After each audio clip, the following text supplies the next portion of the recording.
1, 2, 3, 4, 6, 7. Проверка микрофонов. 1, 2, 3, 4.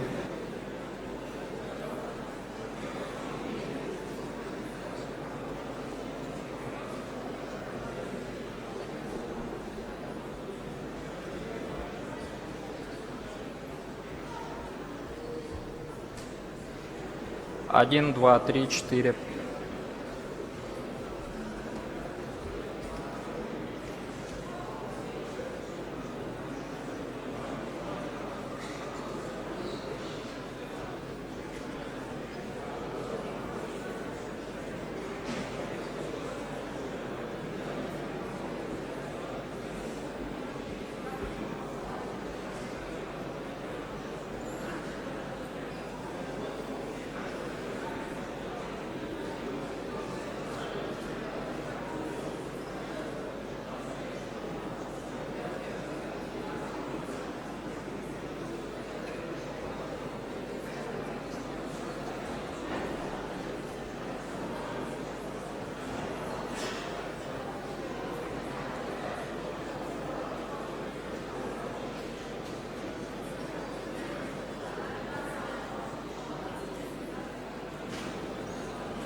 can start with your introduction. Then you will, after fixing the microphone, you will continue. Okay. Where is the screen? Screen is here, and you will be free in this space. That's all. Just. Нет, давайте.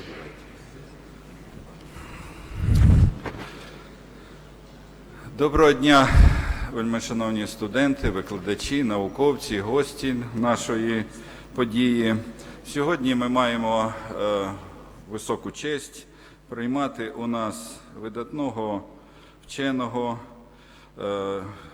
ізраїльського і американського фізика і хіміка, лауреата Нобелівської премії з хімії за відкриття квазокристалів, доктора Даніеля Шехтмана. Прошу вітати.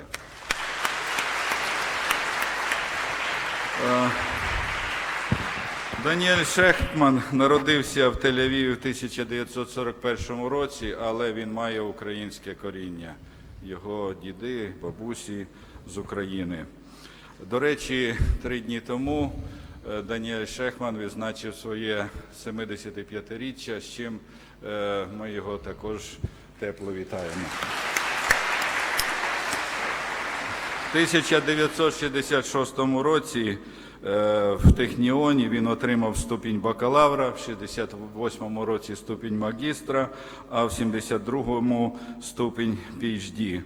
Працював в багатьох наукових центрах Ізраїлю і Сполучених Штатів Америки. Ви усі можете познайомитися в Вікіпедії. Для того, щоб не забирати зайвий час, я не буду називати дуже довгий список академічної кар'єри доктора Шехтмана. Скажу лише, що в 1996 році доктор Шехтман був обраний членом Ізраїльської академії наук, в 2000-му членом Національної технічної академії Сполучених Штатів Америки, в 2004-му членом Європейської академії наук, а в 2011 році став лауреатом Нобелівської премії з хімії за відкриття квазікристалів. Доктор Шехтман, please take a floor, and we are ready to get your lecture. Okay, Thank you. Thank you very much. Wonderful. It's a pleasure to be here, and I see a large crowd of audience, and some people are standing. There are a few seats in the front which are still empty, so you can come and get them. And I hope you will understand my English. I will speak as clear as I can. Now, you see my name here. This is the Ukrainian version, and this is my version. My name is Dan, not Daniel. This is the only correction. Okay, so let us start. The subject I will be talking about is quasi-periodic material, a new definition in crystallography. And this is a subject that has emerged as a consequence of my discovery of quasi-periodic crystals, and I will tell you the science, and it will be very simple. Although it's a complicated science, I will make it as simple as possible so that even if there is a lawyer here, he or she will understand.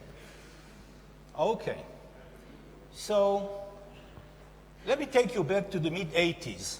And in the mid-80s, there were 3 surprising discoveries on the structure of matter and its properties. And these discoveries came year after year, and all 3 of them received the Nobel Prize. So this is quite an event. Now, the first discovery, was the discovery of quasi-periodic materials, and it came, the announcement came in 1984, and this is my name, and there were 3 more people, Ilan Blech of the Technion, Denis Gratias from France, and John Kahn from the United States. And this was 1984. 1985 came the discovery of fullerenes by Harry Krotter and his colleagues. And a year later came the discovery of high-temperature superconductors by Alex Muller and George Bednorz. Now, when high-temperature superconductivity was discovered, there was no objection to the discovery. Everybody was happy that now we have materials that instead of cooling them down to liquid helium temperature, you can cool them down to liquid nitrogen temperature. This is less expensive and maybe more useful. Everybody was happy. When fullerenes were discovered, there was some objection to the model, and Harry Kroto tells me that there were about 6 papers objecting the model that he and his colleagues proposed, but that opposition died very soon. However, when quasi-periodic materials were announced, they met a lot of opposition from the top of the scientific community in the world. And that rivalry, or that fight against the concept of quasi-periodicity, lasted for 10 years, from 1984, the year of the discovery, to 1994, when the opposition stopped abruptly, and I will tell you why it stopped. So this is in the mid-80s. Now, in order to clearly understand what quasi-periodic materials are, we need to say something about order in crystals, about periodicity in crystals, and about rotational symmetry in crystals. It is very simple. First of all, order. So this is an ordered structure right here. Let's say that this is a two-dimensional ordered structure of atoms. And clearly you see that if I ask you to continue this in each and every direction, like in this direction or any other direction, you know how to do that because you understand the periodicity, you measure, you put another atom, another one. It's very easy. This is order. That's all we need to know for now. But this structure is not only ordered, it is also periodic. And because the structure is periodic, that means that there are equal distances between any 2 points, then every direction there is also periodicity in every direction. So you can see that there is periodicity here, and periodicity here, and periodicity here, equal distances in each and every direction that you choose. That's all about periodicity. What about rotational symmetry? Here I have the same two-dimensional structure, and I have added a little handle at the top, and I can rotate it. I can rotate this 90 degrees, and it looks the same. 180 degrees looks the same. 270 degrees looks the same. And back to 360, and every time it looks the same. And you can do it 4 times. This is why this structure has a 4-fold rotational symmetry. Okay. That's all for that. Let's say a few words about crystallography. Crystallography is the science in which we study crystals. And I must add that recently, and if there are people who teach or study biology here, you know very well that today we use crystallography not to study so much the structure, but to study each and every molecule. And we study now proteins, which are very complicated molecules, with the same technology that in the past we studied the structure of crystals. Okay, so what about crystallography? Modern crystallography started in 1912 with the seminal work of von Laue, a German scientist, who performed the first X-ray diffraction experiment.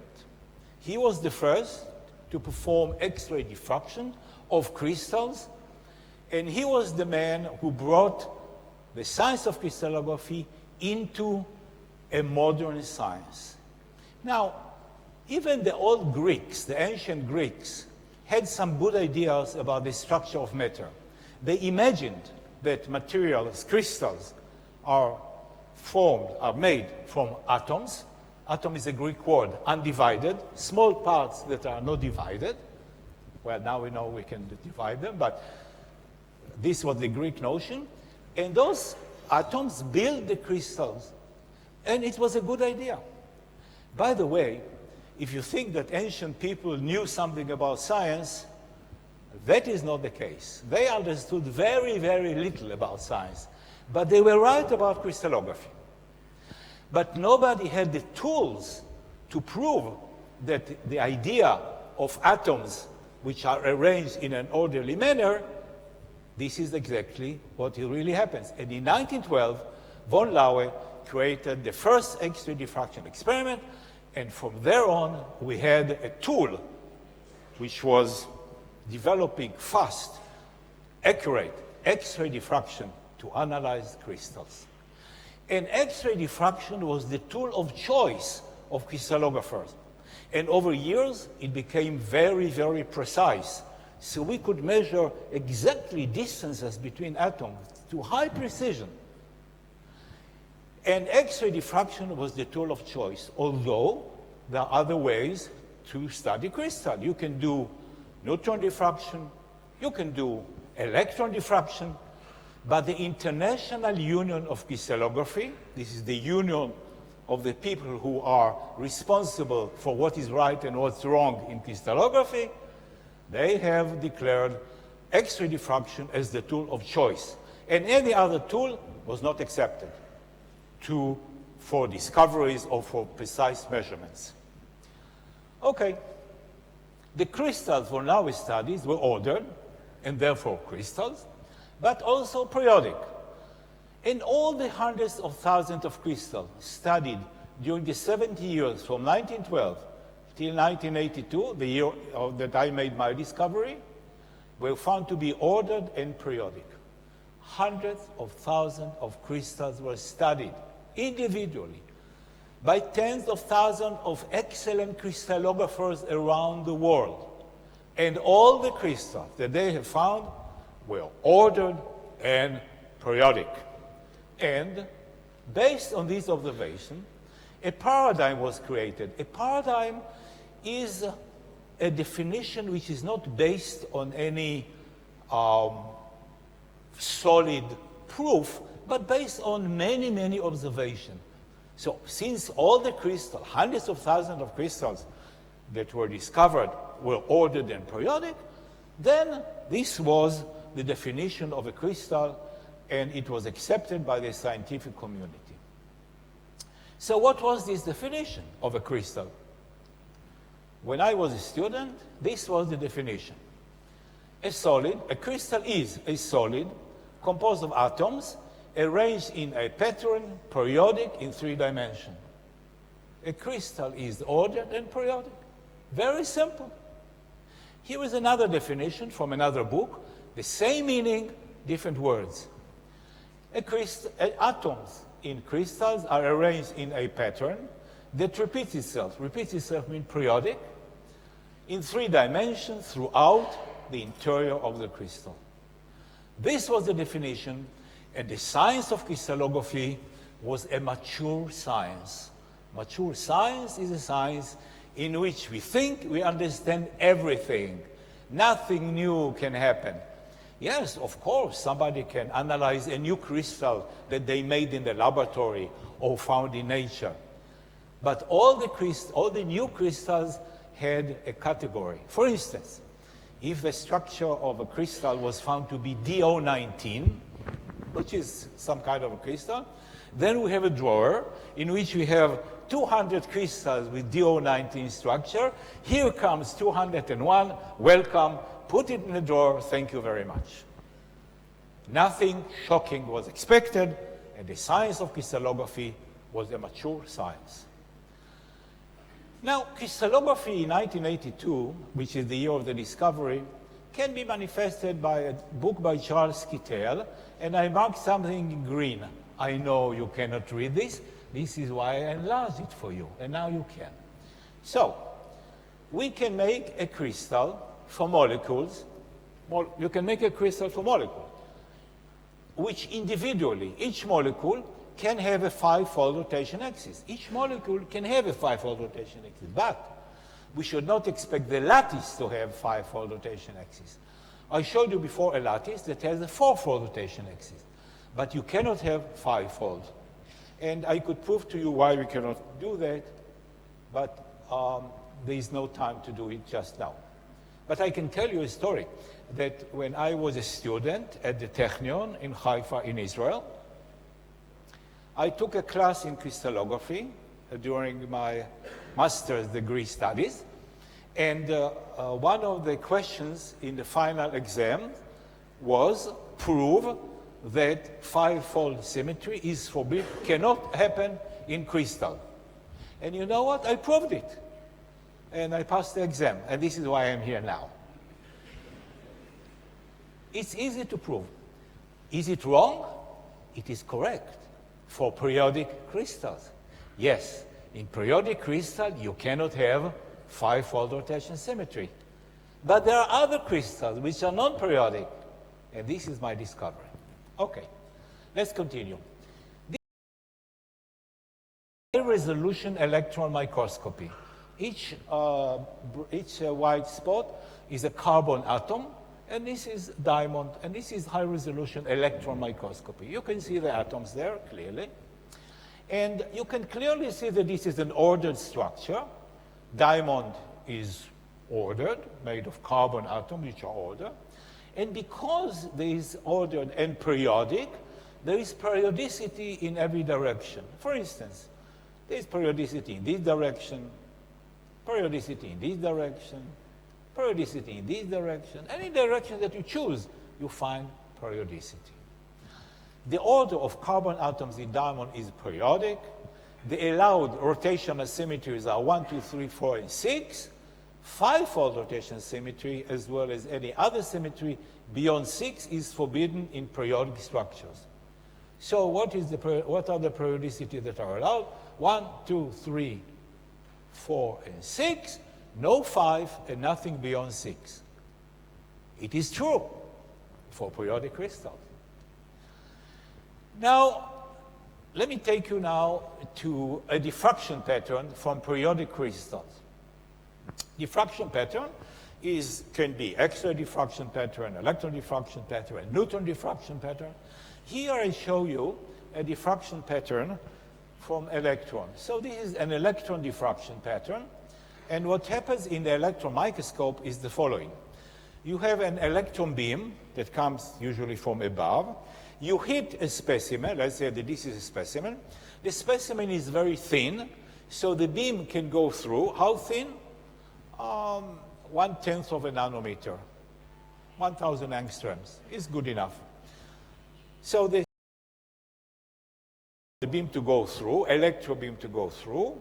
So there is a central beam that hits a phosphorus screen in the center, and the rest of the beams are diffracted sideways by the rules of diffraction that were determined by the Bragg father and son. We shall not go into that. So this is the diffraction, but this point here, the fat point here, is the transmitted beam, and all the rest of the beam are diffracted beams. Okay, very simple. Also, you can see that there is periodicity of the diffraction peaks in the reciprocal space. So what is the reciprocal space?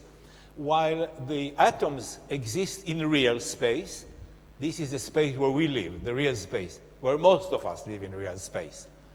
And the diffraction pattern lives in a mathematical space which we invented, which is called the reciprocal space. And we invented this reciprocal space in order to understand what we see in the diffraction pattern. Right? So we are now at the reciprocal space, and there is periodicity of the diffraction peaks. You see that there is periodicity, and you can see that there is periodicity in this direction, and periodicity in this direction, and periodicity in this direction, any direction that you choose. Like in the real space, also in the reciprocal space, there is periodicity.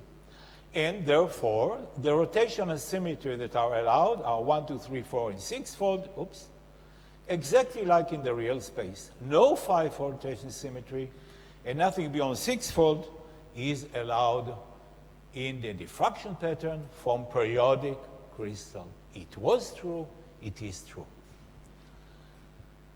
So, and then something very interesting happened. The International Union of Crystallography, I want to tell you something about the International Union of Crystallography. It's made of mathematical crystallographers. These are no-nonsense people.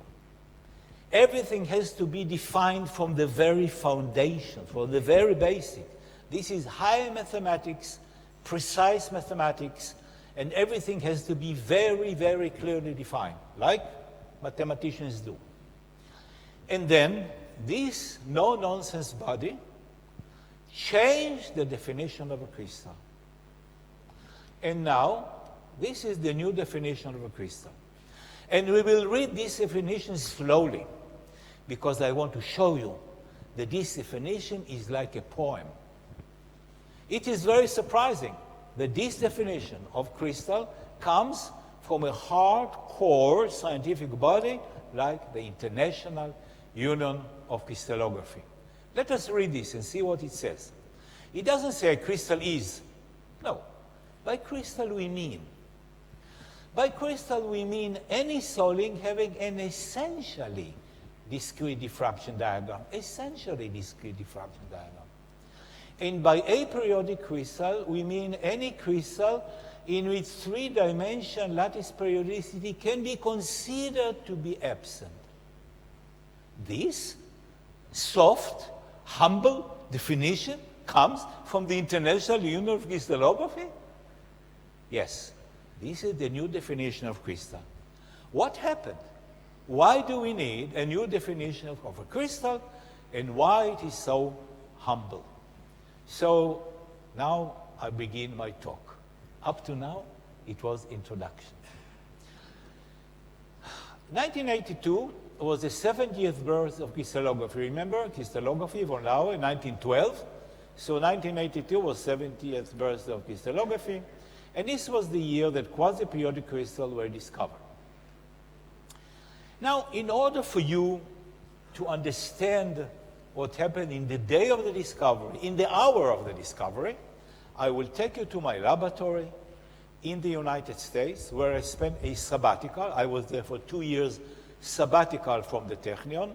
At the Technion and in other universities in Israel, after 6 years of working, you can take a year or two of sabbatical and go to work somewhere, which is excellent, because then we create communication for a long time with other scientists in good laboratories around the world. We create networking. This is wonderful that they allow us to go for 2 years or 1 year of sabbatical.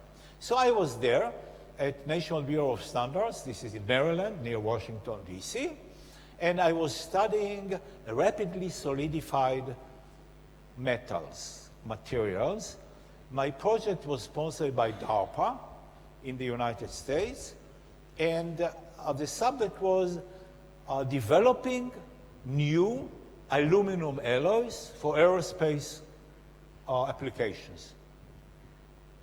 You see, we scientists always do this. We make a proposal which sounds very applied, but we really spend part of the time doing very basic research. What does it mean? It means the following. I'll give you an example. In this case, I started to prepare new alloys based on rapid solidification, because this was my mandate. You take a metal, you melt it, you squirt it onto a copper rotating wheel, and it cools very rapidly. When you do this, you create metastable structures, not thermodynamically stable because of the fast cooling. So I prepared alloys of aluminum, 1% manganese. Can have good applications. 2% manganese, yeah, maybe good. 5% manganese, possible. 10%, no. It's brittle, it breaks. But I continued because I was interested in the structure.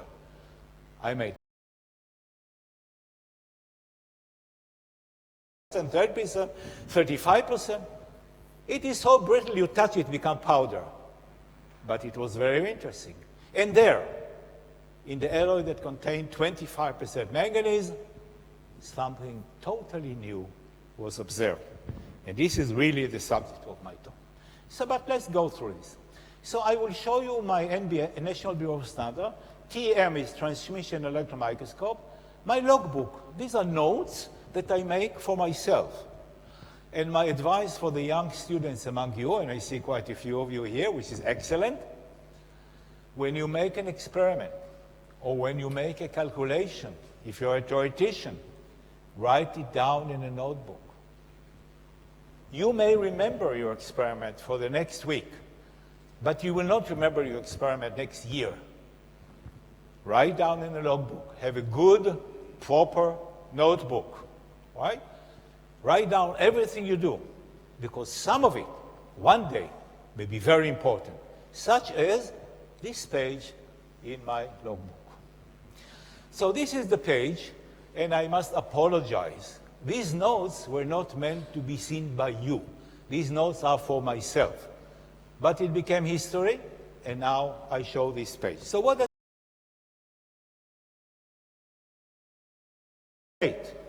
April 8, 1982. And if the people in the back cannot see it, blame the organizers here that they don't have larger screen. I apologize for them. So this is the date, April 8, 1982. This is shortly after I arrived to my position there. The alloy that I was studying was aluminum, 25 weight% manganese, and it was rapidly solidified.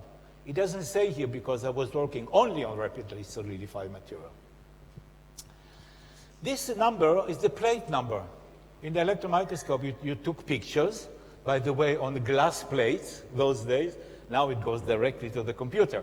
But those days, we took pictures on glass plates, and then we had to take them out to the dark room, develop them, fix them, dry them, print them. It was an occupation. Nowadays, you push a button, it's in your computer. Modern world. Okay, so this is the plate number 1720. There are many before and many after. SAD is selected area diffraction. It's a diffraction pattern. And another diffraction pattern.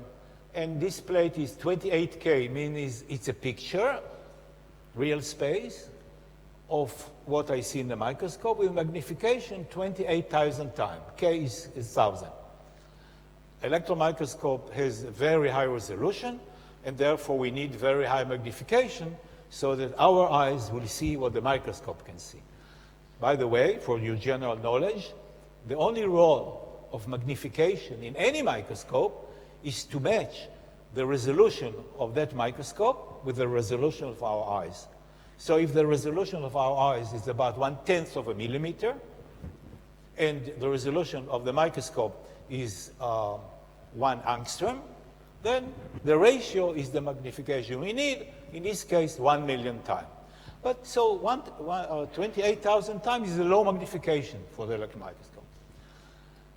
So I take more and more pictures, and then picture number 1724, I look at this picture and I said, wow, that's interesting.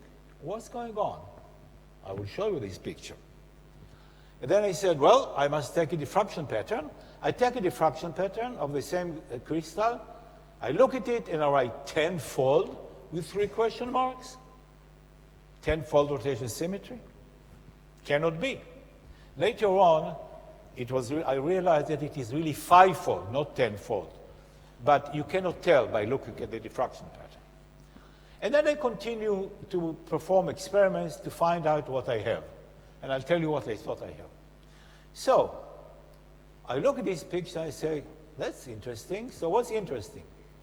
Now, this is Mr. Archimedes, and the story tells us that when he discovered the famous law of Archimedes, he jumped out of the bathtub shouting, Eureka!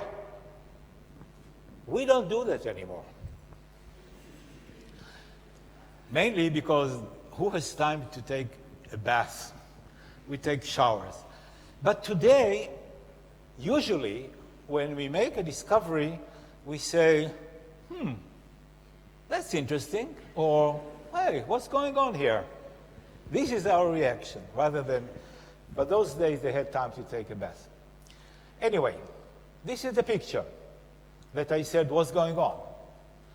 So what's special about it? What you see is a polycrystalline material. It means that it's a material that is made of many small crystals. Most materials that we use that are crystalline are polycrystalline, like the steel chairs or the screws on your chairs, are polycrystalline, are made of small crystals. The ceramics that we are using are polycrystalline. It's made of small crystals. Only rarely do we use single crystal, like for the silicon industry. We use large single crystal. So these are small. Here is one crystal right here. Here's another one. Here's another one. And this is the size. This is 0.5 micron. So the crystals are less than 1 micron in size. They're not small, they're not large. But some of them are interesting. And this is what caught my eye. What is interesting? This crystal is pitch black, very black. This is very black. This is very black. Now, what does it mean to the electron microscope specialist? It means, and this picture is taken with a transmitted beam. And that transmitted beam has almost no intensity. It means that all the energy goes to the diffracted spots. And I have never seen before a crystal that diffracts so heavily, like this crystal, which is totally black, no intensity. So I say, well, that's quite interesting. What is the diffraction pattern from this? I take a diffraction pattern, and this is how it looks like. This is a diffraction pattern.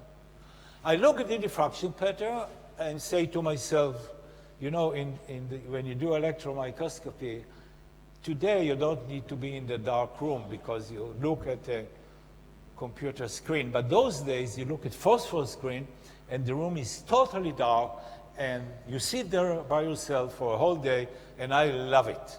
I love it. Nowadays, I don't have time for that, regretfully. Anyway, so this is the diffraction pattern. So what is the rotational symmetry? So I start to count.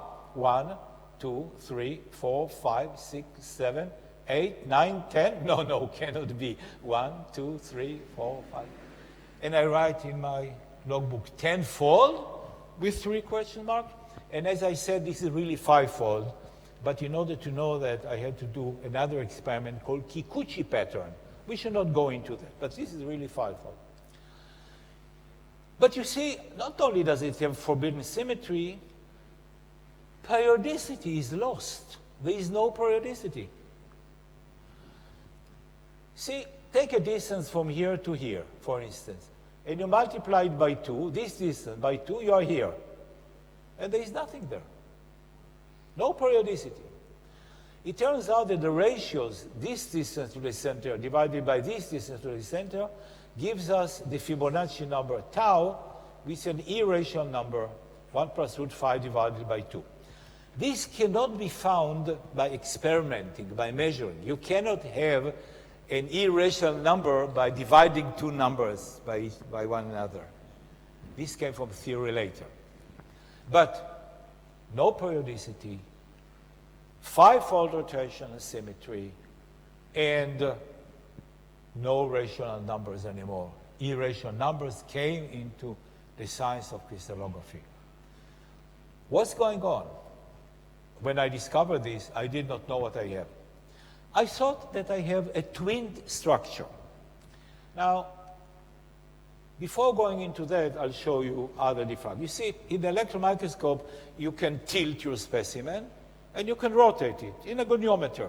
So you can take diffraction pattern from this position, this position, this position, any position you want. So these are the main diffraction patterns that I have taken. 5-fold rotation symmetry here, 2-fold here, 5-fold again, and 5, 3, 2, 3 again. These are allowed. This is not allowed in periodic crystals. But the periodicity disappears in all of them. Okay, this is what I thought I have. Now, this is diamond. This is a periodic structure, not quasi-periodic structure. This is diamond. These are pictures that I took a long time ago. And what you see here, this structure is twinned. I will explain. See, this is a single crystal. Here's another single crystal. Here's another one, another one, another. There are 5 of them. And there are boundaries between them, okay? Marked in red. This is boundary between this crystal and this crystal. This boundary is between this, and so on. But these are not just general boundaries in which the atom meet in any direction. They are meet in a very special angle. So that if you look at this plane of atoms, it continues here, like a mirror image, right? and this one here continues here, like a mirror image, and this one here, and so on and so forth. So these are very special boundary called twin boundary. Now, why did I think that this is what I have? Because of the following reason. You see, if you take a diffraction pattern from here only, then you have a periodic diffraction pattern, because it's a periodic structure. If you take diffraction pattern from here, from this one, you have another identical diffraction pattern, but rotated 72 degrees. 360 divided by 5, 72 degrees. And if you take diffraction pattern from this, you have another one, again, rotated 72 degrees. So if you take a diffraction pattern of all diffraction pattern, 1, 2, 3, 4, 5, and obviously it will have 5-4 rotation symmetry, but it comes from 5 crystals, not from 1. So I said, okay, I must have a twin structure, and this is why I have this 5-fold rotation symmetry. I spent the whole day looking for these twins, couldn't find them. There were no twins there. I knew there were no twins there in day 1. Why do I mention it? Because later on, when the fight against quasi-periodicity started, people said, these are twin structures. I said, no. I know from day 1, no twins there. I know it for sure. It's something else. Right? So this is why I mention it now. Okay. Okay, we don't have to dwell too much on that. 1984, I came back to the Technion, and then I published with my colleague Ilan Blech, a professor at the Technion at the time. We sent a paper for publication, and it was called The Microstructure of Rapidly Solidified Aluminum-6 Manganese. Aluminum-6 manganese is literally aluminum 25 weight % manganese. I sent this paper to a journal called Journal of Applied Physics. Some of you know this journal. Quite famous. Those days, we did not have computer or computer communication. So, and also, the young amongst you will never believe it, scientists could not type. We could not type. We had secretaries that typed what we gave them by handwriting. We wrote papers in our hands. The secretaries typed them. If they made mistakes, they typed them again, because it was not easy to erase mistakes on the typing machine. And we corrected it, they typed it again, we corrected it, and finally we said, this is fine. So I printed it on a paper, put it in an envelope, put a stamp on it, and wrote nicely the address of Journal of Applied Physics and sent the paper to them. 2 weeks later, I received an envelope from them with a letter, and my paper is inside. Thank you very much, Dr. Shechtman, for your contribution to our journal. We have decided not to send it for review because we don't think it will be interesting for the community of physicists. Okay. So I took the same paper, put a stamp on it, in an envelope, and sent it to another journal called Metallurgical Transactions. They accepted it and published it. But they published it 8 months after I sent it to them. It's a slow publication. In the meantime, I came back for the summer of 1984 to NBS. I was there every summer.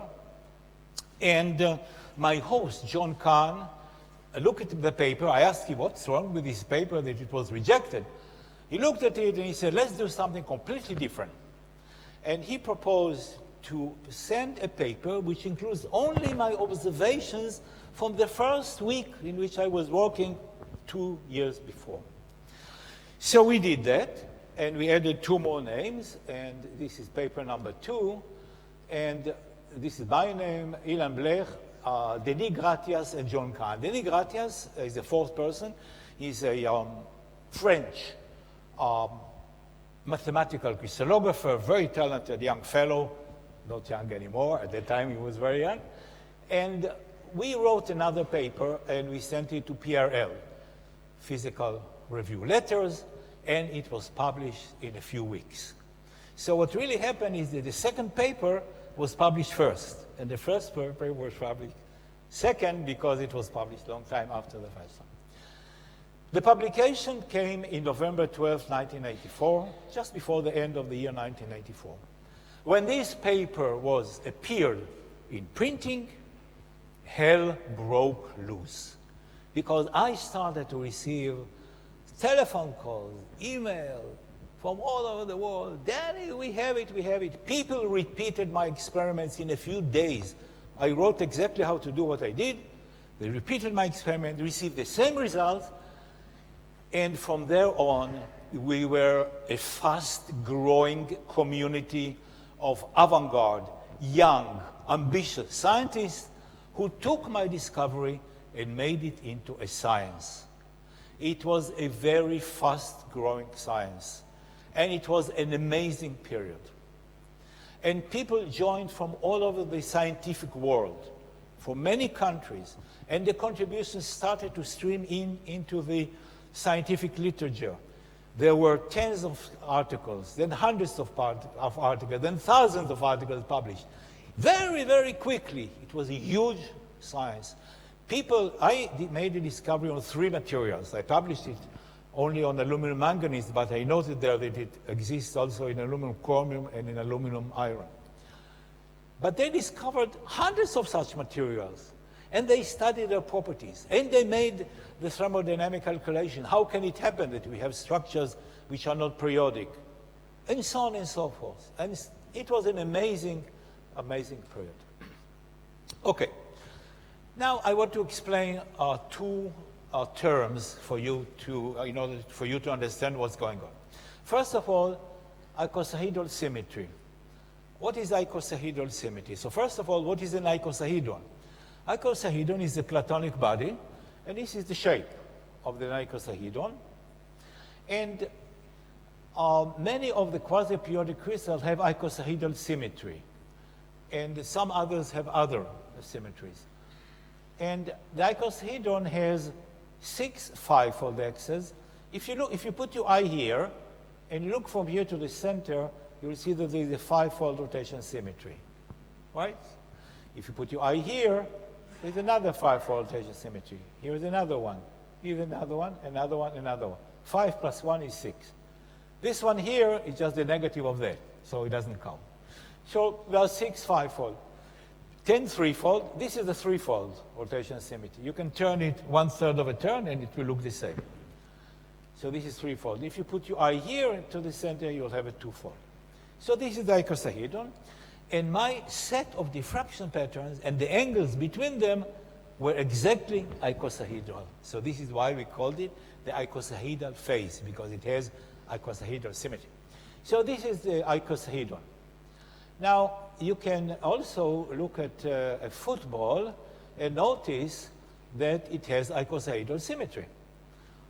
I don't know if you ever looked closely to a football. I'm sure many of you did. It's made of patches, pentagons, and hexagons, right? It's like that. And if you look from here, you clearly see 5-fold rotation symmetry.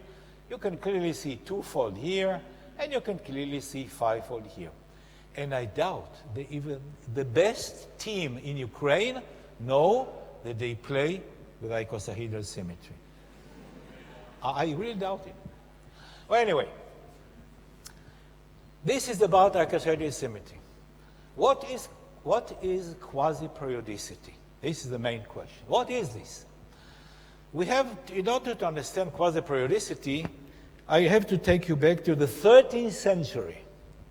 That's a long time ago. And the best mathematician of that period was Leonardo Fibonacci de Pisa.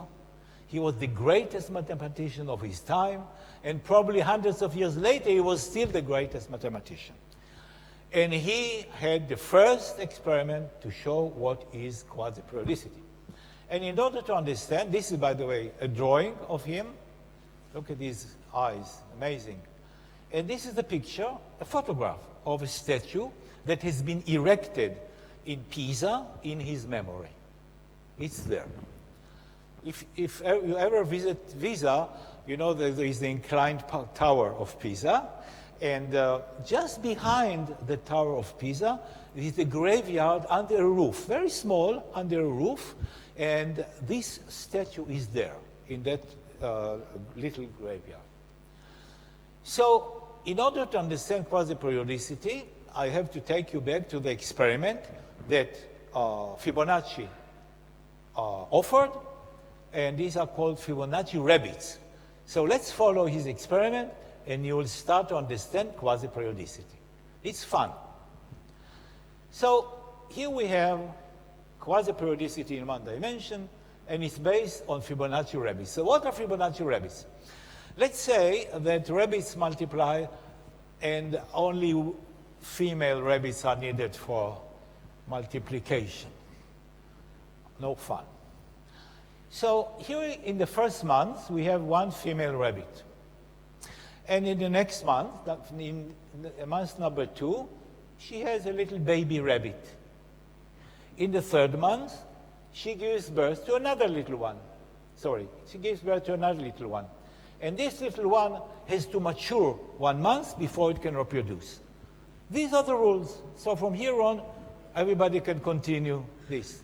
So in the fourth month, month number 4, this mother gives birth to a little one, this little one matures, and this mother gives birth to a little one.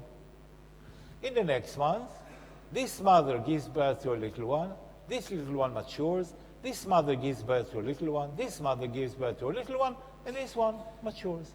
Okay, so from now on you can continue this list forever. That means that there is order. The very fact that you know the rule how to do it is order. But, by the way, I stopped it here because this was the end of the page. I couldn't continue anymore. Now, let's look at what we have. We have, by the way, these are the number of rabbits in each month. So we have 1, 2, 3, 5, 8, 13, 21, and so on.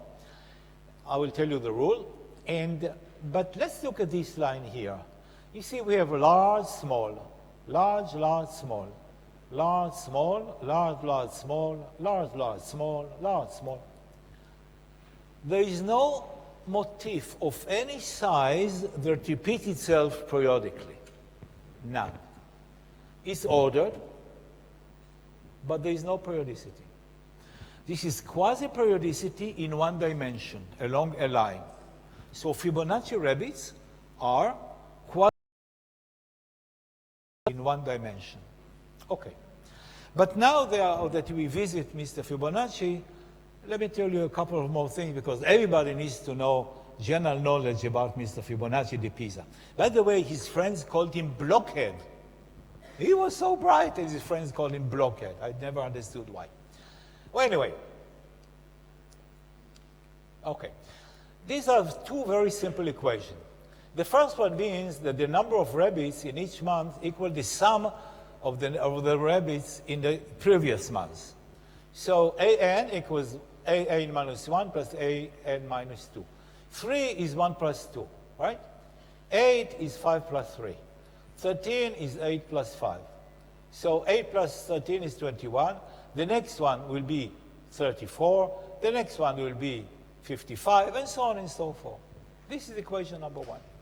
Equation number 2 tells you the following, that if you continue n to infinity, very, very, very, very many, right, to infinity, then the ratio of the last one divided by the previous one, the ratio of the number of rabbits in the last one divided by the previous one, will give you an irrational number, which is 1 plus root 5 divided by 2, 1 plus 6, 1, 8, 0, 34, and endless digits behind it, and this is called the Fibonacci number, and it is an irrational number. It is a very famous number, because this ratio, people say that this ratio has some aesthetic value, and they call it the golden ratio.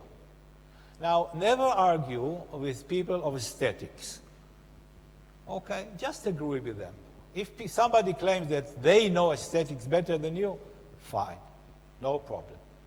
So if you look at the Mona Lisa picture, then the ratio of the distance between her eyes and this is they tell you that it's Fibonacci number tau. which of course nonsense, but don't argue with them. Okay, so these are Fibonacci number, quasi-periodicity in one dimension. What about two dimensions? By the way, he published it in the year 1202, just the beginning of the 13th century, in the book called Liber Abaci. By the way, this is interesting to know. Liber Abaci is a book that was not dedicated to this at all. This is just a chapter there. The book Liber Abaci was written to convince the merchants of Pisa not to use Roman numerals for their calculations, but to use the from the number that came from India that we use today for their calculation. Right? And so what seems today to be very simple, and every first grade child can make calculations, those days it was very difficult because they were using the Roman numeral, and it's terrible. So this was the reason for this book. Anyway, what about two-dimensional quasi-periodicity? We have to go to Penrose Stiles. Now, Penrose is an eminent British scientist living in our times, really one of the greatest scientists of our times. And he's a physicist, he's a mathematician, he's a philosopher. He's great. And he designed the Penrose tiles, which are two tiles, 72 degrees, 36 degrees. If you join them according to certain matching rules, then you have Penrose tiles that have five-fold rotation symmetry. If you take a diffraction pattern from this, it will show five-fold rotation symmetry, and it is not periodic. There is no motif of any size which repeats itself periodically. This is quasi-periodicity in two dimension. The man that shows that this diffracts, this will give you five-fold rotation symmetry diffraction pattern, is another British scientist. He is a crystallographer named Alan Mackay. So both of them are a team, a wonderful team, that showed quasi-periodicity in two dimensions. And what about three-dimensional quasi-periodicity? Well, these are quasi-periodic crystals. And this was taken by one of my students in my laboratory. You see very nice five-fold rotation symmetry facets. Okay. Enough of it. Now, because you are such a famous university and you are such bright students and teachers, I would like to take you now to something very, very interesting, but you will have to employ your mind to follow me. It's fun. And what I'm going to show you is something called cut and project. So what do? I will explain and then I will do it. I take a high-dimensional space. Don't faint. It's not so complicated. Make a cut and projection of the high-dimensional space into a lower-dimensional space, and from periodic structure, I create quasi-periodic structure. I know, but I'll show it's so simple. Let me drink some water.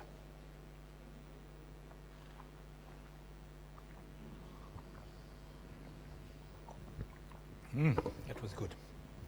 Okay, so first I take a high-dimensional space. How high? I'll make it simple for you. Two-dimensional space is high enough. Already simple, right? This is periodic, right? Let's assume that in every intersection there is a mathematical point. Mathematical points mean a point with no dimensions, right? Okay, so we have mathematical point here, and here, and here, everywhere. And now we make a cut. Remember, cut and project. Now we make a cut. What is the cut? It's a strip. I create a strip that starts in this point and goes in this direction. So the tangent of alpha is not just any direction. I chose the tangent of alpha to be the Fibonacci number tau. Oh, okay. All right. So tangent of alpha, what's going on? Tangent of alpha, I come back. Tangent of alpha is the Fibonacci number tau. That's very thoughtful. That means the following. Let me say something and I hope you'll understand. It means the following. Because the tangent of alpha is an irrational number, then it means that if I start from a lattice point here, this line will never ever meet any other point. Never. Why? Let's say that it met a point. Let's say that it met this point here. It doesn't, it's near. But let's say that it did. Then the tangent will be this divided by this, which is a rational number. But I sent it to an irrational number. The tangent is irrational. It will never meet any other point. Okay.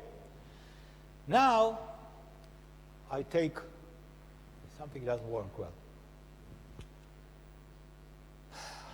Well, I don't know what's, okay, we are back into reality. Okay, so this is the tangent. Now, I take all the points inside,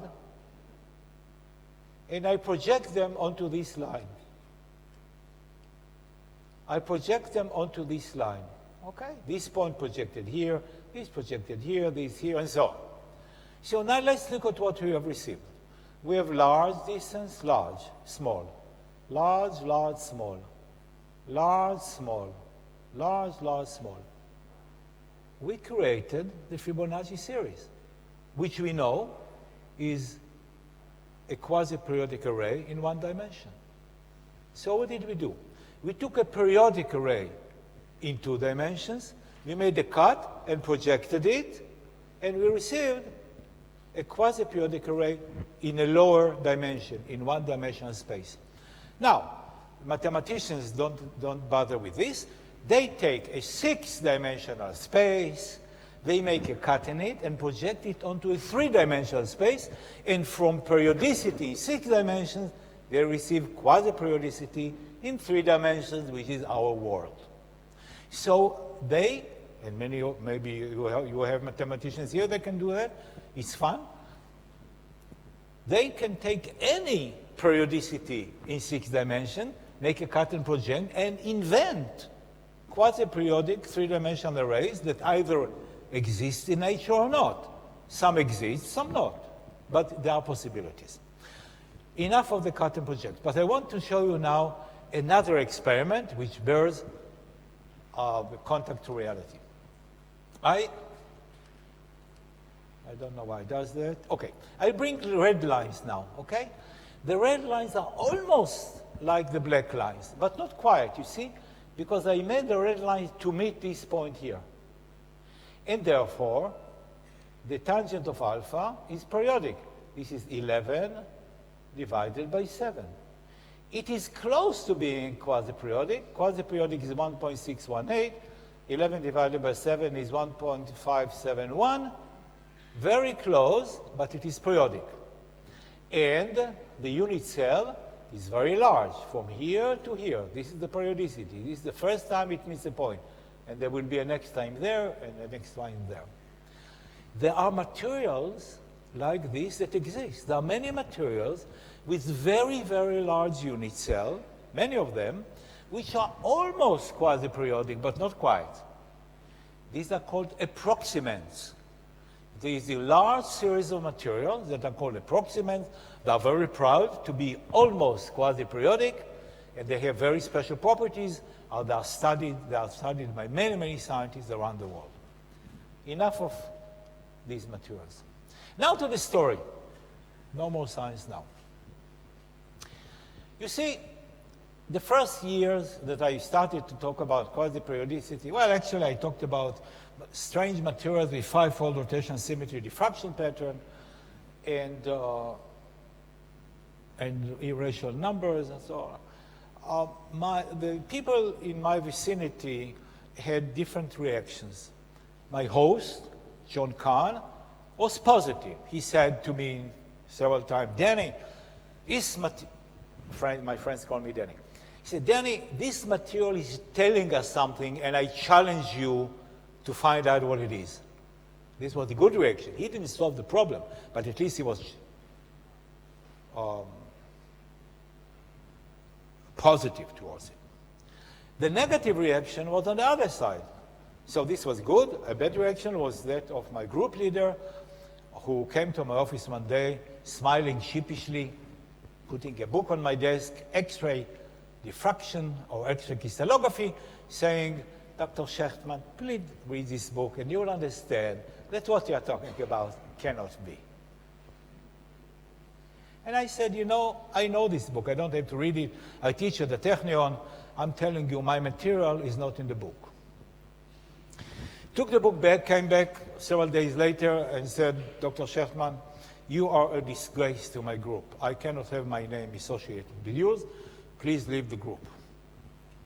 So I left. Now, don't faint. It didn't mean anything very practical.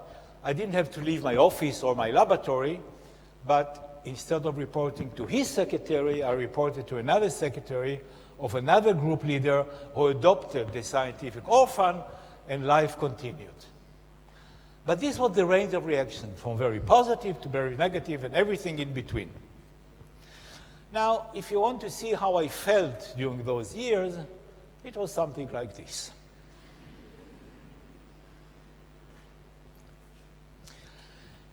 Okay, so this was from the day of the discovery to the day of the publication, 1984. Then, from 1984 to 1987, there was another major rejection, and it came from a serious body of the International Union of Crystallography. I want to remind you that when I started to talk about my project, I told you that the tool of choice was X-ray diffraction, not anything else. It was precise, it was excellent. But quasi-periodic materials were very small. The crystals were very small. And if you took a diffraction pattern from many crystals, you cannot see the rotation symmetry, because instead of points, you have rings. And you don't see the rotation symmetry, and you cannot prove that it has 5-fold rotation symmetry. So they told us, hey guys, we need X-ray diffraction pattern from a single quasi-periodic crystal. We could not give it to them because our crystals were too small. But in 1987, my colleagues in Japan and in France created large enough crystals, quasi-periodic, to take diffraction pattern by X-rays from one crystal, and they sent me the pictures, and in 1987, I went to a meeting in Perth, Australia. This is on the west coast of Australia, of the International Union of Crystallography, and I showed these pictures, X-ray diffraction pattern from quasi-periodic. These were the first pictures. And we have, I don't know if you can see it, we have 5-fold rotation symmetry, 3-fold, and 2-fold here, beautiful pictures. And when I showed this picture in my talk, the community said, okay, Danny, now you're talking. And they formed a committee that redefined crystals. So this was a major acceptance. So you may think, okay, hey, now the International Union of Crystallography accept your finding. Who will object? Not so fast. Because then there was Professor Linus Pauling. Now, Professor Linus Pauling was arguably the greatest chemist of the 20th century. He was really an eminent scientist. He was the head of the American Chemical Society. He was an idol. He was one of the most famous scientists of the 20th century. And this man was staying on stages. By the way, he was a very flamboyant speaker. He could speak to the masses. And he said, Dana Shechtmana is talking nonsense. There are no quasi-crystals, just quasi-scientists. And everybody was cheering. He had hundreds of thousands of followers.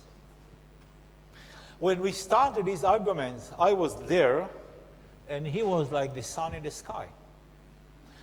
And this debate continued for 10 years, from 1984 to 1994. And over that time, things happened. We started this way and ended this way. Because there were more and more supporters, and in 1994, he stopped arguing, before he died, because he died. Okay, it's not funny when somebody dies. Well, anyway, so this was the end of arguments. And so after him, there were no rejection and no objection. Okay, I want to sum up with a few things. Number one, I want to mention a few people who made seminal contributions. I mentioned them already, but let's put them in order. Roger Penrose, L.L. Mackay, Penrose-Steins, L.L. Mackay, who showed the five-fold rotation symmetry in the reciprocal space of Roger Penrose tiles. Ilan Blech, Denis Gratis, and John Kahn wrote the first paper with me. And Dov Levine and Paul Steinhardt are two scientists who made a model which is different than the Ilan Blech model. Their model is a mathematical model of tiling based on Penrose. Ilan Blech model is building the icosahedral structures from icosahedral joining in space. These are two ways of looking at the same phenomenon. Okay, let me show you something interesting because you are such a wonderful people. You see, this is a very interesting chart. It was written by hand by a friend of mine who died recently, Bob Schaefer, in the United States, and he took it to lunch with me, and I confiscated it from him, and this is why we can see it. Otherwise, he would throw it to the garbage. So what does it say? It's very interesting. N is the number of pages in the bibliography. What is the bibliography? We hired a secretary who collected all the papers on quasi-periodic crystal that appeared in the world. She printed them, she filed them. We had a library, many drawers of papers, and she created a bibliographic set. I mean, you could go to a paper in her notebook, and every page in the notebook contains maybe 20 papers, like bibliography, okay? So every page contains maybe 20 papers. So if you have one page, 20 papers. If you have 10 pages, 200 papers. So N is the number of pages in the bibliography, right? So he counted the number of pages in the bibliography and made a chart of 1 over N. So when 1 over N is 0.1, it means that N is 10. It means that there are 200 papers. Right? That's what it is. And as we go down, there are more and more and more papers. So he counted them in February, and in March, and in April, and I came there in July. So this is the last one here. And like a good scientist, he connected them with a straight line. And to our horror, we understood that in December of 1986, the number of papers on quasi-crystal will reach infinity. Here's the proof. Well, it didn't happen, but the feeling was that the world is really exploding with activity around us. This is just an anecdote. Okay. While as before, order was synonym to periodicity, now we know that order can be periodic, and it can be quasi-periodic, and there are no arguments about that anymore. I want to, if we have time, to give you time to ask questions, but I will ask the first question, and I will answer it. And then you, if we have time, you can do that too. So my question is very fundamental. Why is it that quasi-periodic materials were never discovered before 1982? 70 years of crystallography, tens of thousands of eminent crystallographers study crystals all over the world, and nobody saw quasi-periodic crystals. Why? Why is it? Is it because they're very rare, and I stumbled upon one of them? Or is it because they're not stable thermodynamically? You touch them, they disintegrate or transform? Or is it because they are very difficult to make, and I, with my magic finger, managed to make one of them? Or maybe they are made of rare elements, praseodymium, gadolinium, and a touch of zinc? Why? What is the reason? So let me answer that. Are they rare? No. They are not rare at all. There are hundreds of them. There are hundreds of such materials. Somebody could have discovered them because there are so many of them. Here was a partial list, very small list of the hundreds based on aluminum alone. So aluminum, cobalt, aluminum, chromium, aluminum, iron, this binary, ternary composition.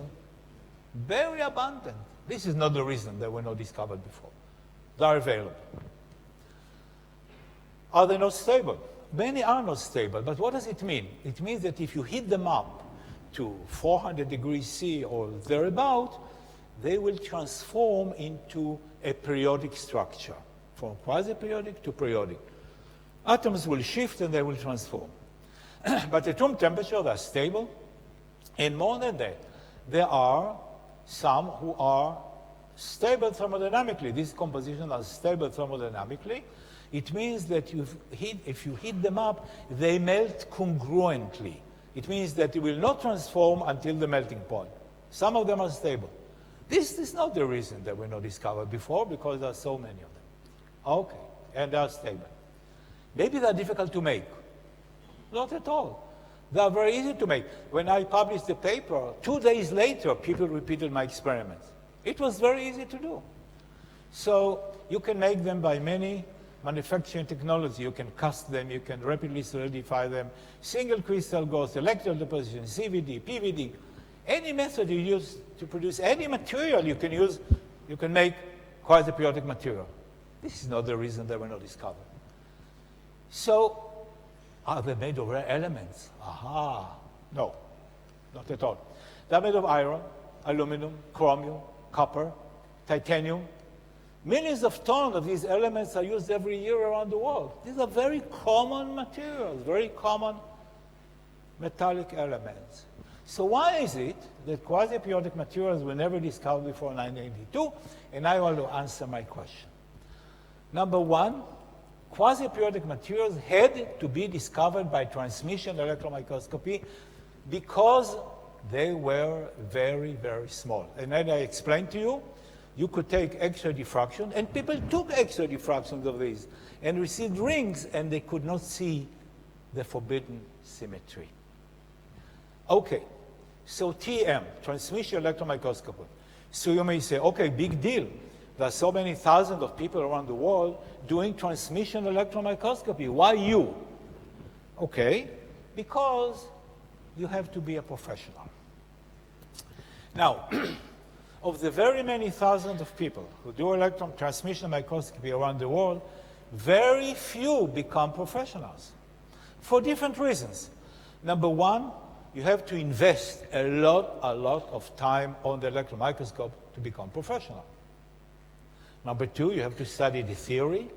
You have to know the theory and practice to the extent that you can teach PhD students transmission microscopy, which I did.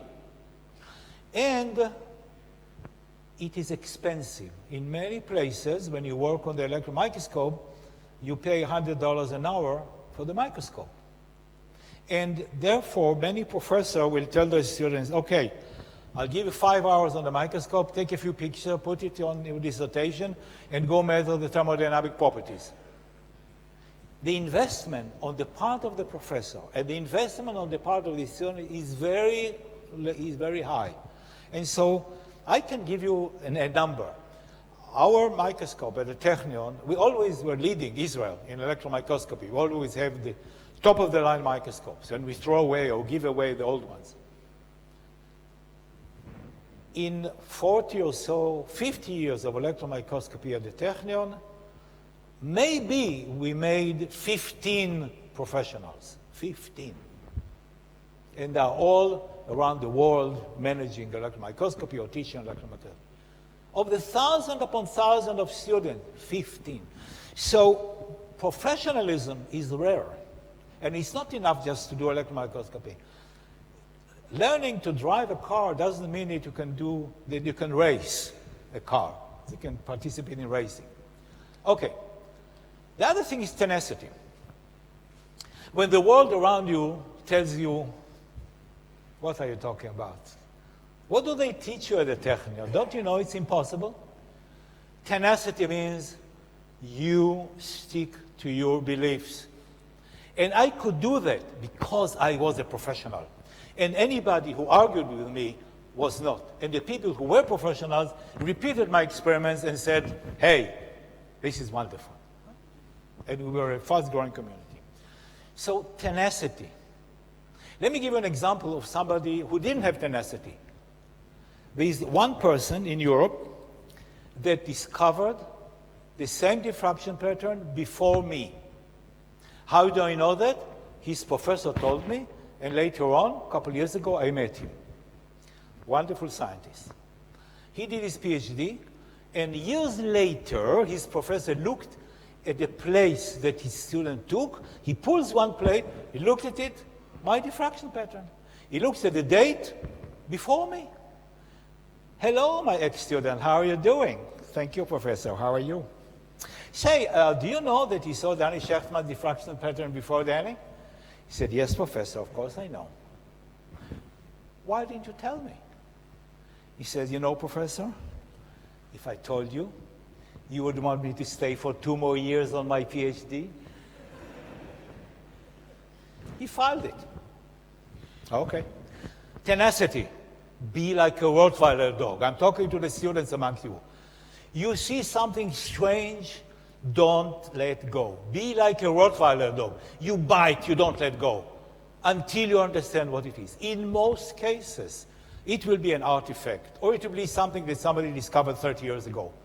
But in some cases, just in some cases, you made a great discovery, don't let it go. Stick to it and understand what you have. That's tenacity. Number 4 is believing in yourself. How can you be strong in believing in yourself? You can do that if you are a professional. And with my arguments with Linus Pauling, the great scientist, he was great, but he did not know electron microscopy, and I was an expert, and he lost there. So my message to you students, if you want to succeed in science in your future, you have to have 2 things. Number 1, broad knowledge of science. You have to know the laws of nature. You have to know thermodynamics. You have to know the language of mathematics. You have to know some biology, and you have to know some physics and some chemistry and so on. You have to have broad knowledge of science. But on top of it, develop one peak of expertise. Be an expert in something that you like. And I promise you, if you have broad knowledge of the laws of nature, and you develop a peak of expertise, become an expert in something, I promise you, you'll have a wonderful career in science. And you can start now. Choose something that you like and become an expert. And last but not least, resilience. My promotions were delayed because Linus Pauling said that Dana Shechtman is talking nonsense. Scientists said, we don't know what the standards of the Technion are, but he would not be promoted in our university. Resilience means, hey guys, everything will be fine. And of course, everything was fine at the end. Thank you very much.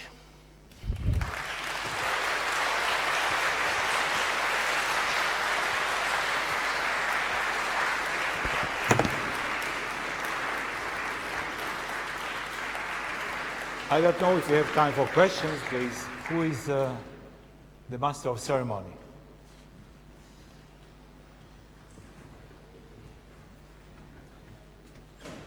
Ну що, шановні друзі, після такої фантастичної лекції дійсно хочеться трошки так по-філософськи поставити запитання. Прошу, і я бачу Максим Стріха, заступник міністра. Мікрофон, пропонується ставити запитання з центрального мікрофону. Maxim Stricha, who is Professor Shechtman, thank you for your brilliant and exciting presentation. I have 2 questions, in fact. The first one is, as to the best of my knowledge, Professor Penrose's article on his mosaics had appeared in the year of 74. Yes. Have you ever heard about this article before your discovery of the year of 82? Yes, I knew about Roger Penrose because his Penrose tiles were published in Scientific American in a page that was called Mathematical Games. It was in 1975, I think. So I knew about Penrose tiles. But I did know about Ellen Mackay, who showed that they have five-fold diffraction pattern in the reciprocal space. By the way, I met Roger Penrose later on several times.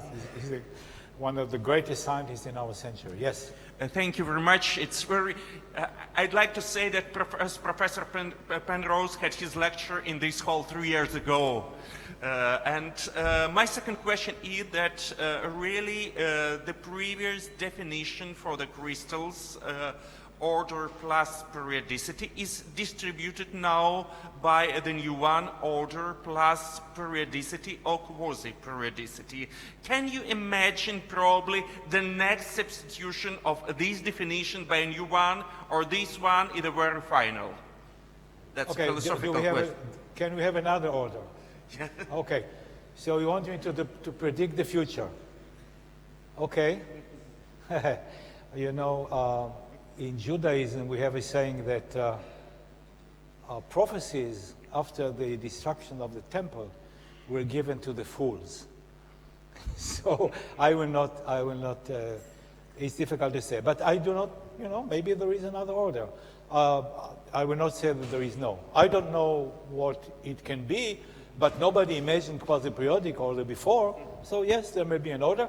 And by the way, there are several arrangements which are quasi-periodic, not just the icosahedral symmetry is quasi-periodic. There are other types of quasi-periodicity. We do not have time to dwell on that. A real lecture is a whole day lecture with all the examples, so we don't have time for that. Thank you very much. So I will not say that there is no other order. Thank you. I'll be happy if it is found. Other questions? Будь ласка, підходьте до мікрофону в залі. By the way, Dr. Shechtman, Maxim Stricha is a brilliant interpreter. He translated into Ukrainian a big paper of Dr. Penrose, and it's a very popular paper in Ukrainian. Right, let me make a recommendation Yes, according please. to what you say. Don't translate papers to Ukrainian. Learn English. English is not my first language. I speak Hebrew. I know the language very well. I can understand the poetry in Hebrew. I cherish it. But in order to communicate in the world, especially in the scientific world, you have to know English very well. Not because it's the most beautiful language, but because this is the language we use. Okay? You have to know English very well. It's one of the conditions to becoming a very good scientist. And don't publish your papers in Ukrainian. Thank you, Publish Doctor. them in English. It doesn't help you if you publish in any other language. Publish in English in famous journals. This is your future. Thank you, Dr. Shechtman. It's a challenge for our youth, and now we are in the process of study business English. And I think in few years it will be absolutely equal level with English-speaking countries. Наступне, будь ласка. Thank you very much once again for your wonderful presentation. I would like to ask you whether do you believe in the possibility of structurizing of molecules in liquids? Oh, I forget by now. What was the other question? Do you consider yourself as a physicist? Oh, no, I am a material scientist. But listen, fellows, the world of science is not clearly divided between physics and chemistry and biology. It is all the same thing. It's all material science, right?